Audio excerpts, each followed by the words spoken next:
Crying on camera used to be a sign of emotional distress. Now, it's content. And not just any content. Premium, algorithm-approved, engagement-optimized, crying for views content. Welcome to the age of McVulnerability, where emotions are fast, cheap, and available in XL sizes for maximum consumption. Today, I will take all of you on a deep dive into the emotional fast food industry of social media, where authenticity is marketed, trauma is monetized, and your feelings are just another trending hashtag. But don't get me wrong, real emotions still exist, somewhere, probably buried under a sponsorship deal and a link to their merch. So let's break it down. Why are we obsessed with watching strangers cry? Is this authentic connection, or just another parasocial illusion cooked up by the algorithm? Let's dive in before I start sobbing for likes myself. First of why, the economy of tears. Here's a fun fact. Tears are profitable. Really profitable. The more raw, emotional, and dramatic your content is, the more it gets boosted. Why? Because vulnerability sells, and social media platforms are the biggest pimps of human emotion the world has ever seen. Think about it. Ever seen those perfectly lit, slow-motion, single-tier videos with a soft piano track? Yeah, those don't happen by accident. They're designed, like an ad campaign for trauma. And the more intimate it feels, the more we eat it up. It's emotional fast food, easy to digest, but empty of any real nourishment.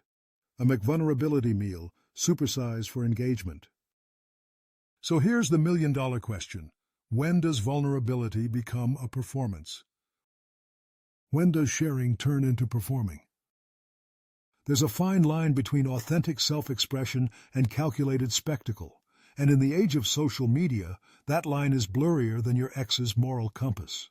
Because let's be real, nobody pauses their existential crisis to check for good framing. You don't schedule emotional breakdowns for peak engagement hours, unless, of course, you do. And before you come for me, yes, people should express their emotions however they want, but when every tear becomes a monetized brand asset, are we still feeling, or are we just performing the idea of feelings? Now let's ask, why again? The algorithm rewards pain. Let's talk about the invisible hand behind all this, the almighty algorithm. Ever notice how the saddest, most trauma-heavy videos go viral faster than actual news? That's because platforms prioritize content that evokes strong emotions. And guess what's stronger than joy? Pain. If you want engagement, you have two options. Be ridiculously hot. Be emotionally shattered, preferably on camera. And since hotness is genetically limited, trauma is the next best engagement hack. Listen, I love deep emotional connection as much as the next person. But when every painful moment is immediately uploaded, with hashtags, captions, and a sponsored link, something feels off. The rise of trauma core content. And now we've entered the trauma economy, where your worst experiences are high-value currency. Ever heard of trauma core content? It's where creators package personal suffering into digestible, viral-ready clips, and the more tragic, the better. Don't get me wrong, talking about mental health is important, but the problem is that social media flattens everything into entertainment. Your pain becomes a trend, and trends are meant to be consumed, not respected. Imagine crying on camera, then thinking, wait, let me add some vibey background music. Congratulations, you're officially a content creator. Now, one important to ask the most important person here, ourselves. You mean everybody watching? Are we addicted to watching people suffer? Here's the uncomfortable truth. We love this stuff. Whether we admit it or not, we're addicted to watching people fall apart. And social media? It's just made it easier. Remember when reality TV used to be our emotional fast food? Now social media has made real-life breakdowns into on-demand content. The difference? Reality TV was scripted.